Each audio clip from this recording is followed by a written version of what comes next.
Mensagem aí pra mim, Maico, no WhatsApp. Aí, parceiro, tá na linha? Se você quer receber essa notificação no seu WhatsApp, pessoal, do radinho, ou também tem essa aqui, ó.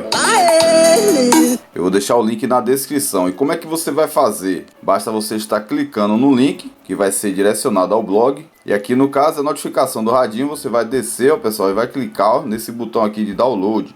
Você vai dar o play para saber se é essa a notificação que você quer. Aí, parceiro, tá na linha?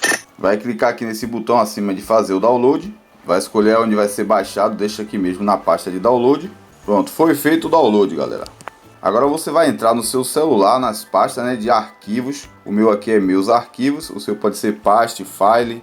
E entrando aqui nessa parte, galera, você vai ter que clicar em armazenamento interno e vai procurar por uma pasta chamada notificações. Esse nome aqui, ó, galera. Se não tiver, é muito simples. Você vai clicar em algum lugar no seu celular onde tenha 3 pontinhos e vai criar uma pasta, ó. Criar pasta e vai digitar esse nome aqui, ó, notificações, beleza? Depois da pasta criada, o que é que você vai fazer? Você vai voltar para os meus arquivos e vai aqui, pessoal, em downloads, né, onde você fez o download do arquivo aí que você baixou agora. Deixa eu ver se é essa aqui.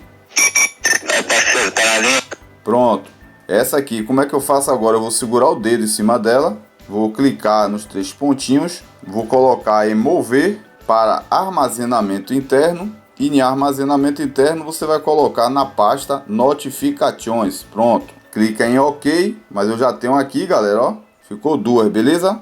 Notificação. Você vai entrar no seu WhatsApp e você vai selecionar um contato desejado, né, que você quer colocar essa notificação, ou se você quiser para todos, você vai fazer o passo a seguir. Porém, vamos agora aqui clicar no contato desejado. Depois de entrar no contato desejado, vai clicar aqui em cima, pessoal, no nome dele e vamos selecionar logo aqui abaixo notificações personalizadas. Repare que aqui tem a caixinha marcada, ó, se não tiver marcada não tem como você fazer. Você vai marcar e vai clicar aqui em som de notificação. Na parte de som de notificação, pessoal, já vai estar aqui, ó, a música, né? Talvez esteja aqui em cima toque padrão.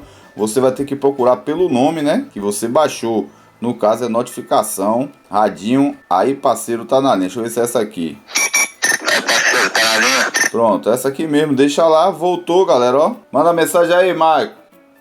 Aí, parceiro, tá na linha?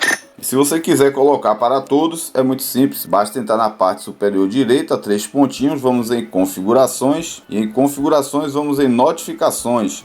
Na parte de notificação, galera, ó, tem aqui o som de notificação. No meu caso já tem o lá ele, ó. Eu vou deixar aqui e aqui só é você selecionar a mensagem, né, que você acabou de baixar, a notificação, radinho, parceiro, atende aí. Aí vai ficar para todos os seus contatos, beleza? Se eu te ajudei, deixa o like, se inscreve no canal para fortalecer DPC Tutoriais, pai.